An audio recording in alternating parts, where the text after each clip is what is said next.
الحمدللہ رب العالمین والصلاة والسلام علی سید الانبیاء والمرسلین نبینا محمد وعلی آلہ وصحبہ اجمعین، اما بعد۔ رب اشرح لی صدری ویسر لی امری واحلل عقدۃ من لسانی یفقہوا قولی۔ محترم سامعین کرام، ناظرین گرامی، دیگر سامعین، میری گفتگو جمال الدین افغانی کے تعلق سے چل رہی تھی اور میں نے یہ بتایا تھا کہ کس طرح سے ماسونیت سے ان کا تعلق ہے، اور جہاں بھی ماسونیت کی محفلیں لگتی تھیں اور ان کا سالانہ اجلاس ہے یا ماہانہ اجلاس ہے تو انہیں دعوت دے کر کے اس میں کس طرح سے بلایا جاتا تھا۔ 1878 کے اندر 7 جنوری میں، جس وقت کی یہ مصر کے اندر تھے، ان کے پاس ماسونیت کی طرف سے لیٹر آتا ہے جس کے اندر صاف صاف یہ لکھا رہتا ہے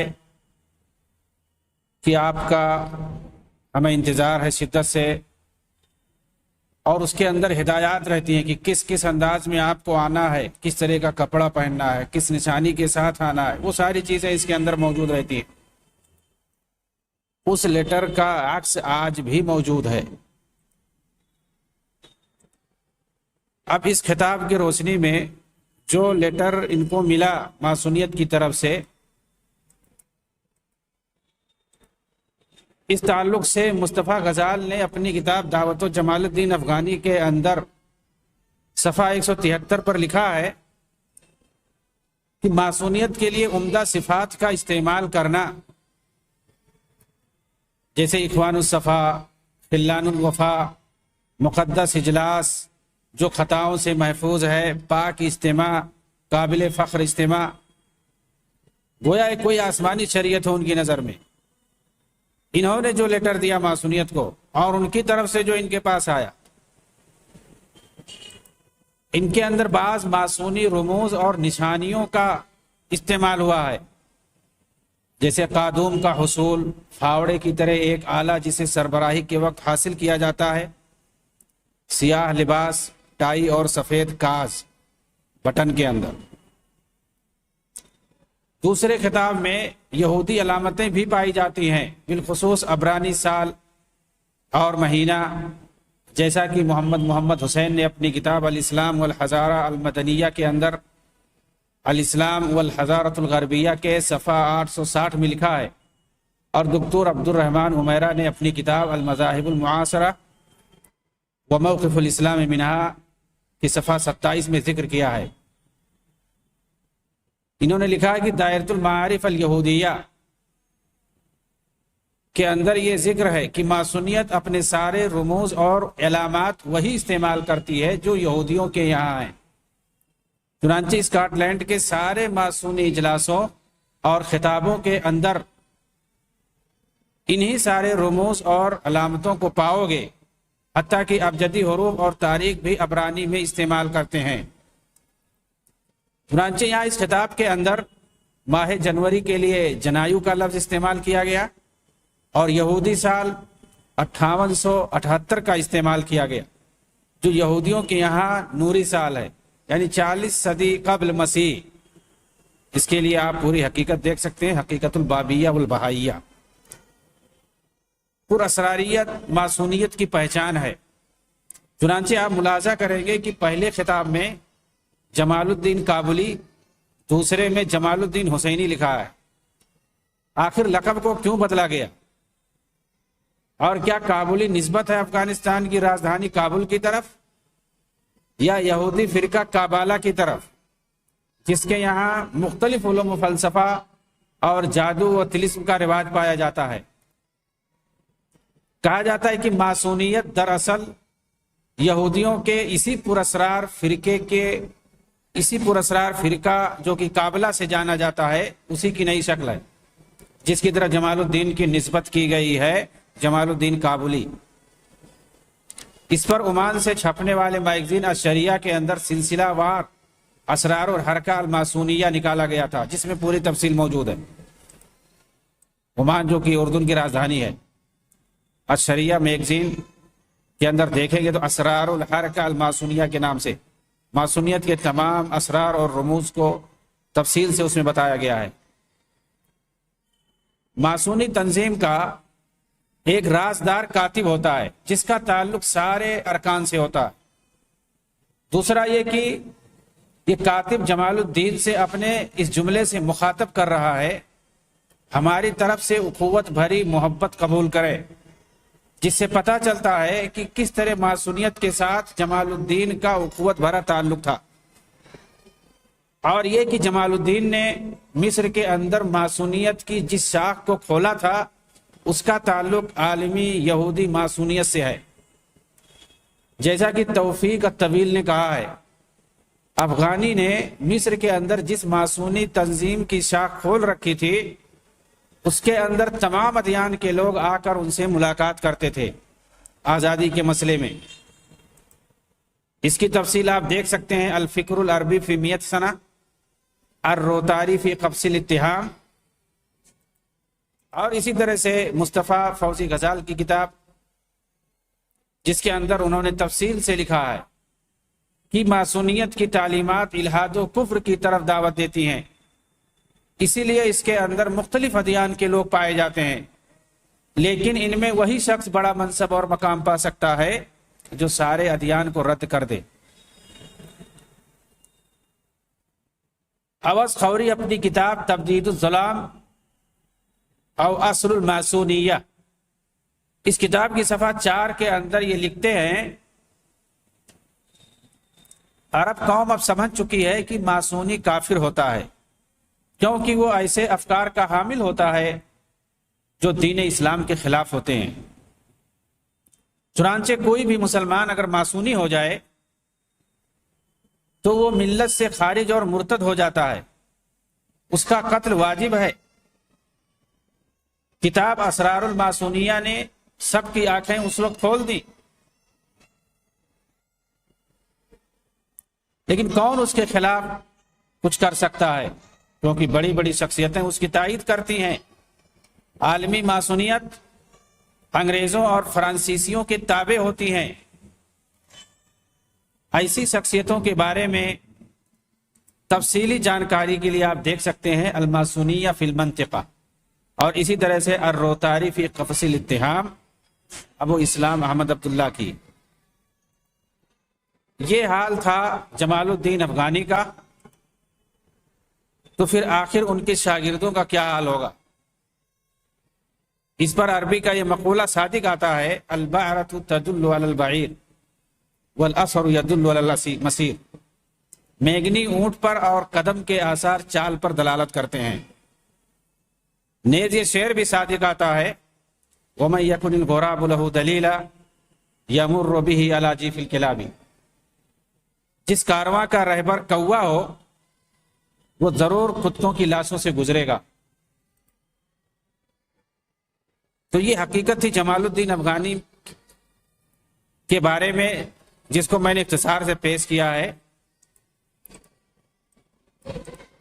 جمال الدین افغانی نے کس قسم کے شاگرد پیدا کیے، اور پھر اس کے بعد ان لوگوں نے عالم اسلام کے اندر، بالخصوص عالم عرب کے اندر جو کہ اسلام کا گڑھ ہے، علم و عرفان کا جو منبع ہے، چاہے وہ خلیج عرب ہو، بلاد شام ہو یا مصر و سوڈان ہو، ان تمام علاقوں کے اندر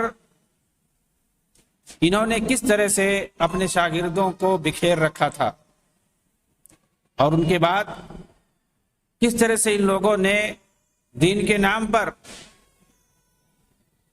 سیاسی اسلام کو رائج کیا،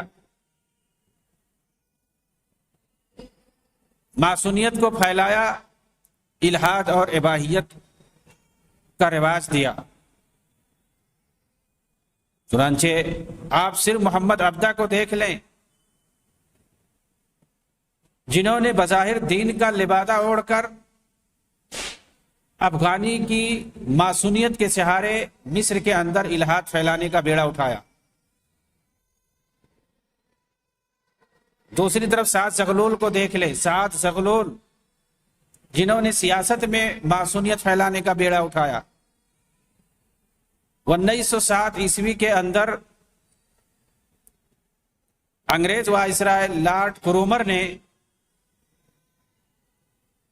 سعد زغلول کو وزیر معارف بنا دیا. اس کے بعد وفد پارٹی بنا کر انہوں نے الیکشن لڑنا شروع کر دیا اور 1924 کے پارلیمانی انتخاب میں جیت بھی حاصل کر لی. اور پھر اس کے بعد وزارت کی تشکیل بھی دے دی انہوں نے. سیاسی اعتبار سے اگر دیکھا جائے تو مصر کے اندر سعد زغلول نے الحاد اور سیکولرزم کو خوب پھیلایا. یہ کون تھے؟ جمال الدین افغانی کے شاگرد تھے. یعقوب صروف یہ مصر کا ایک دولت مند یہودی ہے جس نے افغانی کے الہادی افکار کو پھیلانے میں بڑا کردار ادا کیا، جو کہ جمال الدین افغانی کا خاص آدمی تھا. اسی کے محلے میں، اسی کے گھر میں رہتے تھے یہ مصر کے اندر. سلیم انجوری ایک عیسائی ہے جو میرات الشرق نامی میگزین نکالتا تھا اور اس کے ذریعے جمال الدین افغانی کے نظریات کو پھیلاتا تھا. احمد عرابی پاشا یہ فوج میں رہ کر ماسونیت کے کردار کو ادا کر رہے تھے. مصری فوج میں تھے یہ اور ماسونیوں کے کہنے پہ کام کرتے تھے. جمال الدین افغانی کے شاگرد تھے. عملاً انہوں نے وہ کر کے دکھا دیا کہ انگریزی فوج جو کہ اسکندریہ میں تھی اس کے خلاف چڑھائی کر کے پھر پسپائی اختیار کر کے انگریزوں کو قاہرہ تک لانے میں کامیابی حاصل کی انہوں نے. کہا جاتا ہے کہ شاہ اسماعیل پاشا کو ایک بار قصر نیل برج پر یہ قتل کرنا چاہتے تھے اور پوری پلاننگ جمال الدین افغانی کی طرف سے بنائی گئی تھی، کیونکہ اسماعیل پاشا کا جو بیٹا توفیق پاشا تھا یہ اس کے حمایتی تھے اور اس کو انہوں نے ماسونیت میں شامل کر لیا تھا. چنانچہ یہ چاہتے تھے کہ اسماعیل پاشا کو ہٹا کر کے اس کے بیٹے توفیق پاشا کو ملک کا بادشاہ بنا دیا جائے تاکہ ان کے حساب سے وہ کام وہاں پہ کرنا شروع کر دے، یا یہ جو کرنا چاہتے ہیں اپنے شاگردوں کے ذریعے سے ان کو کھلی آزادی مل جائے، حکومت کی طرف سے کوئی روک ٹوک نہ رہے.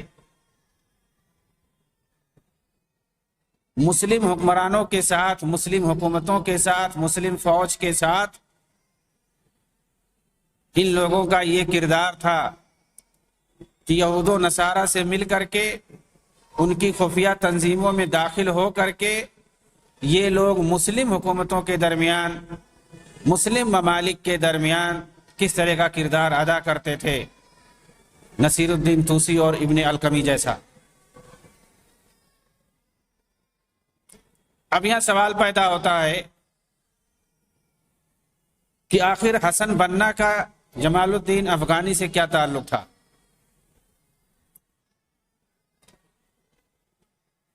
تو ضروری ہے کہ انہی کی کتاب سے بیان کر دیا جائے کہ حسن بنا کو جمال الدین افغانی یا ان کے خاص شاگردوں سے کتنا شغف تھا، کتنی محبت تھی، ان کے افکار سے کتنا متاثر تھے اور ان کے اعمال پر کتنا فخر کرتے تھے. ظاہر سی بات ہے اچھا سمجھتے رہے ہوں گے. چنانچہ حسن بنا نے اپنی کتاب مذکرات الدعوہ والداعیہ، جو کہ اخوانیوں کے یہاں دستور کی حیثیت رکھتی ہے، اس کے صفحہ 182 کے اندر جمال الدین افغانی، ان کے شاگردوں، ان کی دعوت اور کارناموں کی تعریف کرتے ہوئے حسن بنا نے کہا ہے، مصر کی ترقی میں مصطفیٰ کامل، فرید اور ان سے پہلے جمال الدین افغانی اور محمد عبدہ کا بڑا رول رہا ہے. اگر یہ مصر انہی کے راہ پہ چلتا اور اس سے منحرف نہ ہوتا تو آج اپنے مقصد میں کامیاب رہتا. یا کم سے کم آگے کی طرف ترقی کرتا، پیچھے نہیں ہٹتا۔ یہ حسن بنا نے اپنی کتاب کے اندر لکھا ہے۔ ایک اخوانی جب یہ پڑھے گا مذکرات الدعوہ والداعیہ کے اندر، ان کے یہاں جو کہ ایسی کتاب ہے جو دستور کی حیثیت رکھتی ہے، اس کے اندر جو کچھ حسن بنا نے لکھا ہے یہ اس کا انکار نہیں کر سکتے ہیں۔ ایسی صورت میں یہ کیا تصور لیں گے؟ ظاہر سی بات ہے، جمال الدین افغانی کی جو دعوت تھی، ان کا جو کارنامہ تھا، انہوں نے جو کچھ کیا مسلم حکمرانوں کے ساتھ اور ماسونیت کے ساتھ مل کر کے، وہ ساری چیزیں ان کو پسند آئیں گی اور ان کو وہ بھی آئیڈیل اور رہنما بنائیں گے اپنا، جس طرح سے کہ حسن بنا کے نزدیک تھے وہ لوگ۔ محمد ضیاء الدین الریس نے اخوانی میگزین الدعوہ شمارہ نمبر 13 رجب 1397 کے صفحہ 22 میں لکھا ہے، یہ وہی مصر ہے جسے جمال الدین نے چنا تھا۔ سنتے جائیں، محمد ضیاء الدین نے یہ چیز لکھی ہے کہ مصر کو کس نے اختیار کیا؟ انہیں فخر ہے اخوانیوں کو کہ مصر کو اختیار کیا تھا جمال الدین افغانی نے۔ چنانچہ یہ لکھتے ہیں کہ یہ وہی مصر ہے جسے جمال الدین نے چنا تھا تاکہ اسلام کی قوت کو دوبارہ بحال کرنے کی خاطر یہیں سے اپنے پیغام کو پوری دنیا میں پھیلائیں۔ پھر محمد عبدہ آئے جنہوں نے اسلامی علوم و فنون کے اندر مصر کو آگے کی طرف بڑھایا۔ پھر ان دونوں کی کوششوں کو محمد رشید رضا، طنطاوی، جوہری، محمد فرید وجدی وغیرہ نے آگے بڑھایا۔ پھر اخوان المسلمین کی جماعت کا ظہور ہوا جس نے ان سابق مصلحین کے منہج پر چل کر ترقی کے کاج کو آگے بڑھایا۔ دیکھیے کس طرح خوبصورت انداز میں انہوں نے لکھا ہے، یعنی چاہے وہ جمال الدین افغانی ہو، محمد عبدہ ہو، محمد رشید رضا ہو، طنطاوی ہو، جوہری ہو، فرید وجدی ہو، مصطفیٰ کامل ہو، ان سب کو اسوہ اور نمونہ بنا کر کے اخوانیوں نے مصر کو ترقی پر پہنچا دیا، یہ کہنا چاہتے ہیں۔ اسی اخوانی میگزین الدعوہ کے اندر ایک مشہور اخوانی عالم صالح اسماوی کی، جن کا حسن البنا مرحلۃ فی تاریخ الکفاح الاسلامی کے نام سے ایک مقالہ ہے، یا دعوہ میگزین کے اندر 1398 ہجری۔ اس مقالے کے اندر انہوں نے لکھا ہے، صالح اسماوی نے، حسن بنا استعمار کے خلاف جنگ، آزادی کے لیے لڑائی اور اسلامی وحدت کے لیے اپنی دعوت میں اسی اصول پہ کاربند تھے جنہیں جمال الدین افغانی نے وضع کیا تھا، بنایا تھا، اور حسن بنا کی یہ کوشش رہی ہے کہ جمال الدین افغانی اور محمد عبدہ کے اصولوں کے درمیان ہم آہنگی پیدا ہو جائے۔ صالح اسماوی بڑے اخوانی عالم مانے جاتے ہیں۔ ان کے مطابق حسن بنا کے لیے آئیڈیل اور نمونہ کون تھے؟ جمال الدین افغانی تھے، محمد عبدہ تھے۔ جمال الدین افغانی کے بارے میں تو پتہ چل گیا تفصیل سے، محمد عبدہ کے بارے میں بھی ہم بتائیں گے تفصیل سے کہ انہوں نے شام کے اندر اور مصر کے اندر رہ کر کے انگریزوں کے ساتھ مل کر کے کیا کیا ہے۔ جمال الدین ماسونی کی تعریف میں جس چیز نے مجھے سب سے زیادہ تعجب میں ڈالا وہ اخوانی محمود عبد الحلیم صوفی کی وہ عبارت ہے جو انہوں نے اپنی کتاب الاخوان المسلمون احداث صنعت التاریخ، یہ بڑی مشہور کتاب ہے 3 جلدوں کے اندر، ضخیم کتاب ہے. انہوں نے پورا اپنا تجربہ لکھا ہے. محمود عبدالحلیم جو کہ حسن بنا کے ساتھ رہتے تھے، اس ضخیم کتاب کے جلد نمبر 3 صفحہ 574 میں لکھتے ہیں محمود عبدالحلیم، جمال الدین کی سوانح سے پتہ چلتا ہے کہ آپ کے مخلص دوستوں اور چنندہ و عمدہ شاگردوں میں سے اکثر غیر مسلم تھے. دیکھیے کیا لکھیں، مخلص دوستوں، چنندہ اور عمدہ شاگردوں میں سے اکثر کون تھے؟ غیر مسلم تھے. جیسے ادیب اسحاق دمشق کے ایک نصرانی تھے، یعقوب سنو ایک یہودی تھے. چنانچہ ادیب اسحاق ہی نے آپ کو دونوں اخبار مصر اور التجارہ جاری کرنے کا مشورہ دیا تھا، اور ان دونوں اخباروں میں جمال الدین خود بھی لکھتے تھے، اور یعقوب سنو نے آپ کو مزاحیہ اخبار ابو النضارہ الزرقہ جاری کرنے کا مشورہ دیا تھا. خلاصہ یہ کہ جمال الدین افغانی کی پوری زندگی اس حدیث نبوی کا مصداق تھی، ان اللہ یبعث علی راس کل مئۃ سنۃ لامتی من یجدد امر دینھا، یعنی اللہ تعالیٰ ہر 100 سال پر میری امت کے اندر ایک ایسے شخص کو بھیجے گا جو اس کے دین کی تجدید کرے گا. یہ لوگ ایسی باتیں لکھتے ہیں، ان کو شرم بھی نہیں آتی کہ کیسے کیسے لا کر کے قرآن اور حدیث کو بھی جوڑ دیتے ہیں، اس میں یہودیوں کو بھی عیسائیوں کو بھی ساتھ میں رکھتے ہیں، اور اپنا مخلص دوست ان کو بناتے ہیں، اور پھر ساتھ میں قرآن اور حدیث کو لا کے جوڑ دیتے ہیں. پتہ چلا کہ حسن بنا اگر رافضی نواب صفوی سے ایک طرف متاثر تھے اور اس کے ساتھ مل کر شیعہ سنی اتحاد کا جھنڈا بلند کیے ہوئے تھے، تو دوسری طرف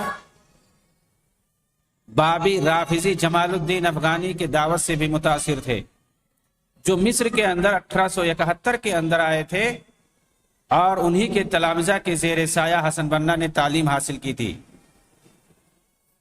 محمود عبدالحلیم نے جمال الدین افغانی کی دعوت سے حسن بنا کے متاثر ہونے کا تذکرہ کرتے ہوئے لکھا، یہی محمود حلیم جس کا تذکرہ ابھی ہوا، جو اب حسن بنا کے ساتھ یہ کافی عرصہ رہ چکے، اور اپنے تجربات کی روشنی میں 3 ضخیم جلدوں میں انہوں نے ایک کتاب لکھی، الاخوان المسلمون احداث صنعت التاریخ، جو صرف احداث صنعت التاریخ سے مشہور ہے.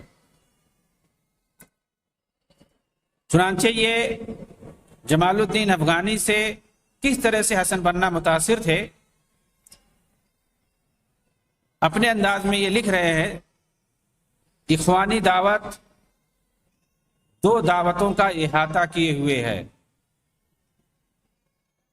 ایک جمال الدین افغانی کی دعوت اور دوسری سنوسی کی دعوت. مزید اخوانی جماعت کے اندر نظام خاص کا بھی اثر رہا ہے.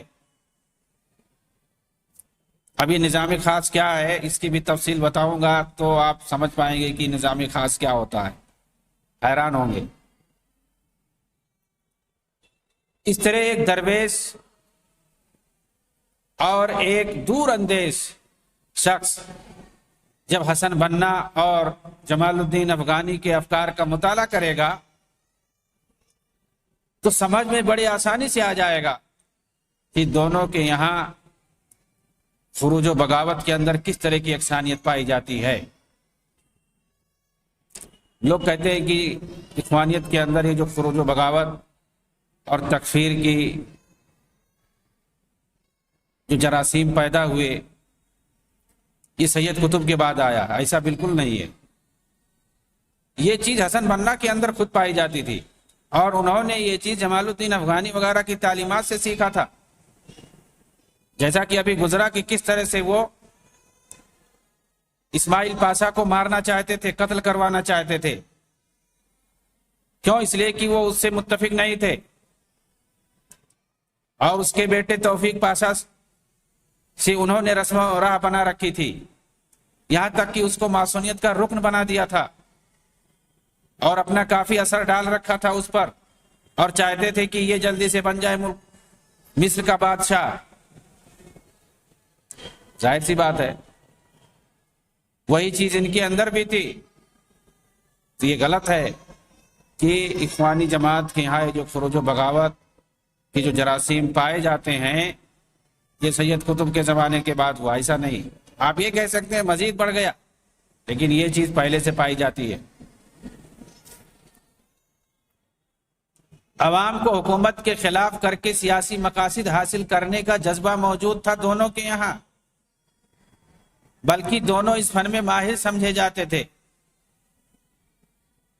ایک مصری عالم ہے رشید زوادی، وہ لکھتے ہیں کہ جمال الدین افغانی پر فخر اور شرف کے لیے یہی کافی ہے کہ وہ انقلابات کے پیغمبر تھے. بتائیے، انقلابات ان کے یہاں وہی خروج و بغاوت کو انقلاب بولتے ہیں، اور انقلابات کے پیغمبر تھے، مطلب آئیڈیل تھے ان کے یہاں. ایک طاقتور سیاسی دائی تھے، ان کے یہاں سیاسی دائی ہوتے ہیں، دینی دائی نہیں، کتاب و سنت کا سیاسی دائی ہوتے ہیں. انہوں نے کبھی حکمرانوں کے سامنے گھٹنے نہیں ٹیکے. ضرورت کیا ہے حکمرانوں کے سامنے گھٹنا ٹیکنے کی؟ عوام کے سامنے گھٹنا ٹیکو، دعوت و تبلیغ کا کام کرو. بلکہ ان پر ہمیشہ اعتراضات کرتے رہتے تھے اور ان سے لڑتے رہتے تھے. یہی کام ہے اخوانیوں کا. ایک مرتبہ اسکندریہ کے اندر عوام کے سامنے تقریر کرتے ہوئے کہا، آپ دیکھیے جمال الدین افغانی کی تقریر سن لیجئے، ان کے چند جملے میں بتا رہا ہوں آپ کو. سیم وہی چیز ان کے یہاں پائی جاتی ہے. عوام کے سامنے کس طرح تبلیغ کرنی چاہیے، کس طرح کی تقریر کرنی چاہیے، ان کو کیا بتانا چاہیے. دین کے نام پہ جماعت بنا کر کے آپ جائیں گے عوام کو کیا پیغام دینے کے لیے؟ انت ایھا الفلاح المسکین تشق قلب الارض لتنبت ما تسد به الرمق وتقیم عود العیال فلما لا تشق قلب ظالمک لماذا لا تشق قلب الذین یاکلون ثمرۃ اتعابک. اے مسکین کسانوں کی جماعت. جمال الدین افغانی کس طرح کی تقریر کر رہے عوام کے سامنے، کسانوں کے سامنے. اے مسکین کسانوں کی جماعت، تم سخت محنت کر کے اگر زمین کے سینے کو چیر سکتے ہو تاکہ اس کی پیداوار سے اپنی بھوک مٹا سکو، اپنے اہل خانہ کو کسی طرح چلا سکو، تو پھر آخر اپنے ظالم حاکم کے دل کو کیوں نہیں چیر سکتے؟ آخر ان لوگوں کے سینے کو کیوں نہیں پھاڑ سکتے جو تمہاری محنت کا پھل کھا رہے ہیں؟ بتائیے عوام کو یہ حکمرانوں کے خلاف ابھارنا ہوا کہ نہیں ہوا؟ اور یہ معلوم رہے کہ مصر میں 70% آبادی کسانوں کی پائی جاتی ہے، اسی طرح سے جیسے ہندوستان کے اندر 70% آبادی کسانوں کی ہے. کسانوں کو اگر کوئی بہکا لے، اپنے فیور میں کر لے، تو حکومت کو توڑ سکتی ہے، حکومت کو گرا سکتی ہے. اپنے آپ کو بہت ظالم اور جابر سمجھنے والی حکومت 1.5 مہینے سے کسان یہاں احتجاج کر رہے تھے، آج گھٹنا ٹیک دیا، اور جو قوانین کسانوں کے خلاف پاس کر رہا تھا اس کو واپس لینے کا عندیہ دے دیا ہے. تو یہ جمال الدین افغانی کا کارنامہ تھا. حالانکہ یہ مصر کے نہیں تھے، کہاں کے تھے؟ ایران کے تھے، اسد آباد کے تھے، یہ تہران میں رہتے تھے، لیکن پوری دنیا کا سفر کرتے تھے. مصر میں سب سے زیادہ رہتے تھے. وہاں جا کر کے انہوں نے عربی کو اچھی طرح سے سیکھا اور عربوں کو ان کے حکمرانوں کے خلاف ابھار رہے ہیں، خاص طور سے کسانوں کو ابھار رہے ہیں جو کہ آبادی کی 70% ہے، کہ تم اگر زمین کو پھاڑ سکتے ہو تو اپنے ظالم حاکم کے سینے کو کیوں نہیں پھاڑ سکتے؟ ظاہر سی بات ہے عوام سمجھے گی ہاں بالکل پھاڑ دیں گے چل کے. ہوگا کیا اس کے بعد؟ انجام کیا ہوگا؟ خون خرابہ ہوگا. بھائی جس کے ہاتھ میں پاور ہے، فوج ہے، کسان اس کے سامنے ٹک پائیں گے؟ خون کی ندیاں بہیں گی؟ یہی ہوگا، اس کے علاوہ کچھ نہیں ہو سکتا۔ اس طرح جمال الدین افغانی مصر کے اندر برے حالات کے خلاف بولتے رہے۔ آخر کار وزیر اعظم توفیق پاشا نے انہیں قصر عابدین میں بلا کر ڈانٹتے ہوئے کہا، انی احب کل المصریین وان دروسکم واقوالکم المہیجہ ستودی بالشعب والبلاد الى التہلکہ۔ یہ وزیر اعظم پاشا تھا، اس نے کہا کہ میں ہر مصری سے محبت کرتا ہوں، لیکن جان لو تمہارے یہ فتنہ پرور دروس اور خطابات ایک دن ملک و ملت کو ہلاکت کی طرف لے جائیں گے۔ اس کے بعد ان کو سمجھ میں آ گئی، پھر بولنا بند کر دیا۔ وآخر دعوانا الحمدللہ رب العالمین والسلام۔